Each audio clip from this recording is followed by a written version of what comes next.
just, for about a few months, my niece and I, we were watching the movie Chosen. And in that movie, one particular incident that I saw, and it really caught my eye. It was the one with the issue of love.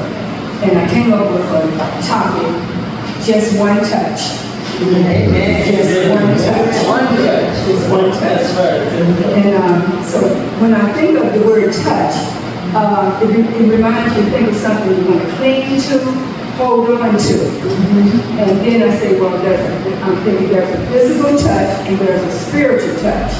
And I think the physical touch, for me, I think it's like a contact, feelings of comfort and security and emotional feelings. A spiritual touch is feelings of divine presence, and it's beyond a physical touch.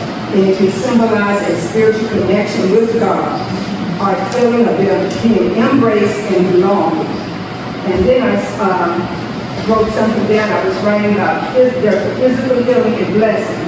And Jesus, he frequently used touch to heal the sick and demonstrating compassion and divine power. And there were a lot of different scriptures about the miracles Jesus performed. And then in blind Bartimaeus, in the King James Version, Mark 10, and it was verse 46 to 52, he was sitting on the road begging, but he heard that it was Jesus of Nazareth. And the key word, heard. And he began to cry out to him, have mercy on me. And so the disciples would tell him to be quiet, just, calm down. But he cried out all the more, because he wanted something to happen. So Jesus asked him, what do you want me to do for you? And he said, to receive my sight.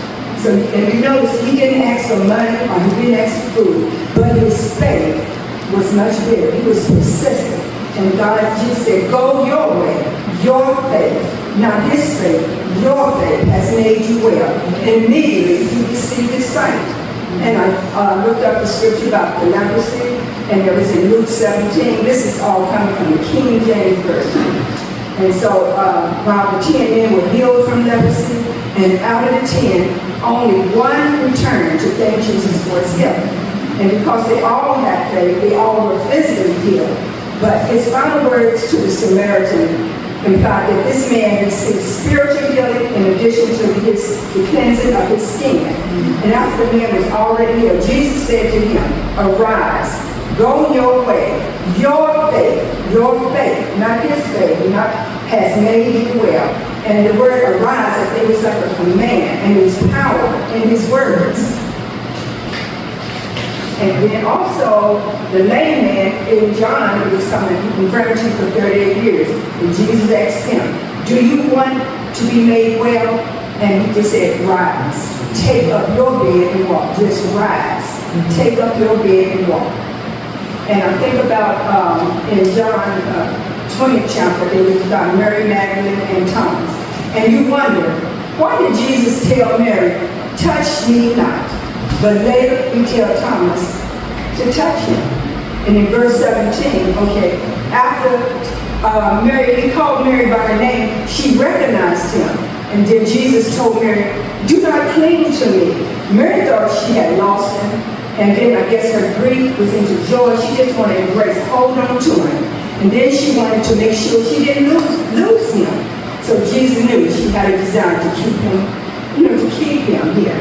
And then he said, Jesus said, I know you want everything to be just the same as before I died. But everything, it was about to change. He wasn't leaving yet, but he was on a mission. And Jesus said to her, I'm going to heaven, and you have the Comforter. You need to start walking by faith. And Mary, not by sight. He called her by her name. But Thomas, he had a lack of faith.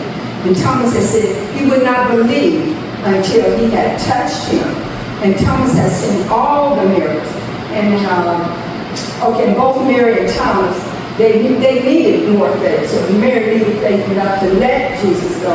And Thomas needed faith enough to believe with actual proof. And he needed to strengthen his faith. So Jesus gave both of them the faith they needed. And as Christians, sometimes we want to hold on to something and don't let go. We want to grasp it tightly. And it can be in your mind, something you don't want to release it. But if we let go and let God, and we can't see the future, but God has a better plan. And as far as the issue of blood, Jairus, he was a synagogue leader. And Jesus and his disciples were on their way to heal his daughter, his dying daughter. She was 12 years old. And he was pleading with Jesus to heal her. And he was desperate. And so he was relieved when Jesus agreed to go with him. But something happened. There was a change, a delay in getting Jesus to his daughter. And as they was on their way through the crowd, Jesus and his disciples, there was a woman with a severe medical problem. She suffered from bleeding for 12 years. She had financial problems, and she spent all her money on doctors who was unable to help her. And she was desperate for a miracle. In Mark 25:27, she had heard about Jesus. There's the key word, heard. Heard means a lot. And it was something that stood out for her to be desperate. And she was told about all the miracles she had. And just by knowing the miracles that she heard and the faith she had, she knew that he could heal her. That was her last hope. And she didn't want to stop him or call his name. And she just wanted to go and sing. But all she did, if I could just touch his clothes, she would be made whole. And immediately, instantly, she was healed. And as Jesus was on his way to another miracle, but he had to stop. And he knew that when he stopped, the power had gone out of him. And who had taken out power? Only Jesus.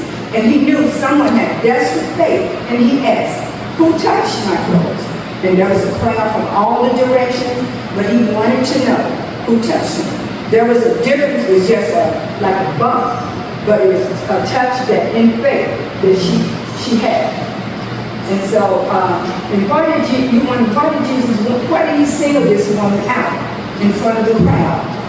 And in Psalms 15, chapter 15, verse 8, call upon me in the day of trouble. I will deliver you, and you will honor me. With worship, with fear and trembling, she fell down before him. And by her honoring God, he told her, daughter, your faith, not his faith, your faith have made you whole. Go in peace. Go in peace and be whole. It wasn't her faith, it was his faith. And going back to Jairus, he had come to Jesus daily, that he healed his daughter, that he healed his daughter. He was hoping. But after delay with the crowd and the woman, people came from Jairus' house to deliver the heartbreaking news. They said she was dead. And for a moment, he probably thought, if only the crowd had led Jesus through, if only the woman hadn't stopped him. But we often think that God has forgot about our circumstances. His time is not our time. Amen. The people had seen Jesus accomplish different miraculous healing, but it was seen that some among them thought death was beyond his power. Jesus did not respond to the crowd, but to the Father. He said, don't be afraid, only believe. And the people were crying, weeping, and they were planning like a funeral. And Jesus questioned them weeping. He said, though the girl was dead from a human form, that was only temporary condition. She was only asleep. And when Jesus went, he took with his 3 disciples and the parents, were all along with the child. And he took her by the hand and he told her, get up. And she was 12 years old. And go back, she was 12 and Mary was 12 years of this bleeding. And I thought about it the other day. I said, she's 12 years old and Mary's this 12 years of this bleeding. And I thought, well, what does the 12 represent in the Bible? There's so many different things about the 12 apostles, the 12 gates of I think Israel, but the 12 the meaning I thought was complete. And then I thought I said, that was that day that Mary, she was complete when she in her faith, and the little girl, she was complete. He was on a mission. And think about it, he had to, when he was on the hill, go to this little girl, but he stopped because he felt something, that power, how strong that power is. When and he couldn't keep continuing, he had to stop. Because something, that power was so strong, he knew something had happened to him. And so when Jesus stopped on his way to Jairus' house to speak to the woman in the crowd, he allowed time to pass. And so he was not worried about Jairus' daughter dying. He knew all along that he would heal her, even if that meant raising her from the dead. So Jesus, God's, when you think about it, God's time and his purpose are not like ours. And sometimes he requires patience for us, and sometimes he waits longer than we think is rational. And sometimes he allows temporary loss in order to show us the abundance of his blessing. And he healed those who had no faith, and later he drew them to himself. And there is no one on earth that has the power or that touch that comes from God. We can't see it, but we can feel it. And this is something to think about. I thought about it today. I'm pretty sure we all have experience in the house, and the power goes off. It goes off, then it clicks on, and then it's back and forth. Then it's down for a while. That kind of power. Well, one thing I know, Jesus' power